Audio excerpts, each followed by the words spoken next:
救灾未还，日本又想添新仇，不作不死。军国主义正在复活的日本，看来还需要再尝一次远比二战还要悲惨的教训才行。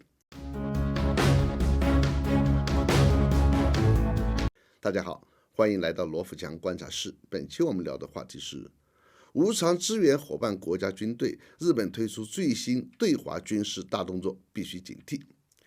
这个话题我想从经济总量说起，因为这是综合国力的基本数据。2000年，美国 GDP 达到 10.28 万亿美元，占全球 GDP 总量的 30.4%。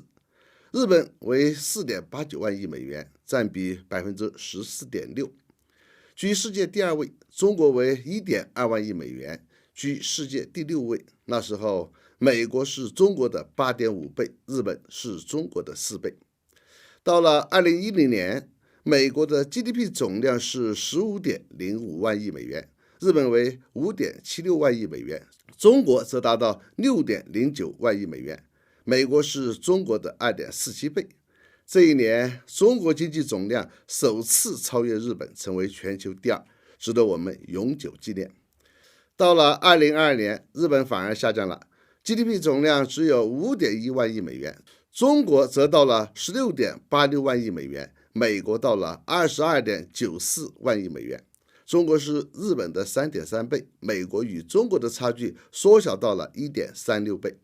归纳一下，2000年日本的 GDP 是中国的4倍，而如今中国是日本的 3.3 倍，美国是中国的 8.5 倍，而如今只是 1.36 倍。这个数字足以让美日焦虑不安，难以接受。其实这已经折射出了美日为何紧密团结在一起的最深层根源了。他们一定要阻止中国的发展进程。作为世界第2的中国，在超越日本之后，把日本甩得越来越远，那么军国主义野心不死的日本必然需要把中国拉下去，自己赶上去。但是日本知道自己是无能为力的，必须依靠一个最强大的国家，并且是与中国敌对的国家，这个国家就是美国。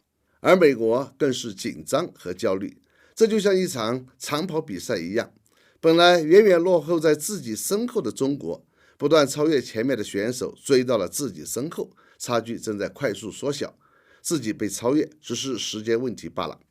在美国看来，被超越的后果是美国无法承受的，因为这将失去维持了30多年的全球绝对霸主地位。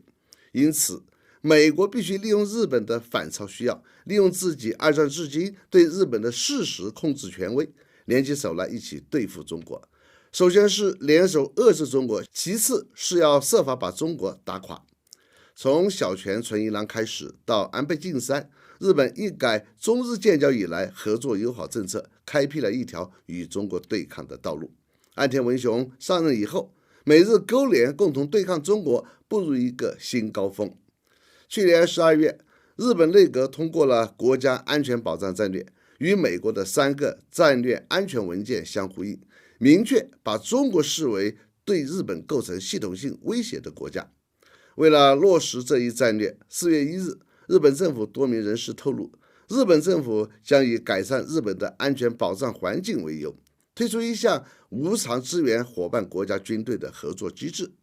该机制致力于协助东南亚国家提升海空监视能力，以遏制中国在区域内的军事活动，并计划今年内向菲律宾及印太地区国家提供监视及通信器材。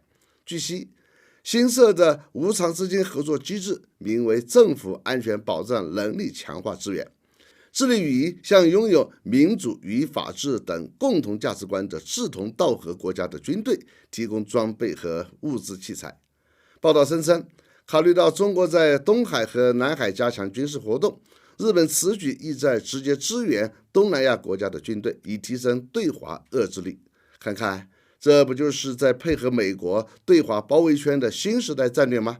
并且力度不低于美国。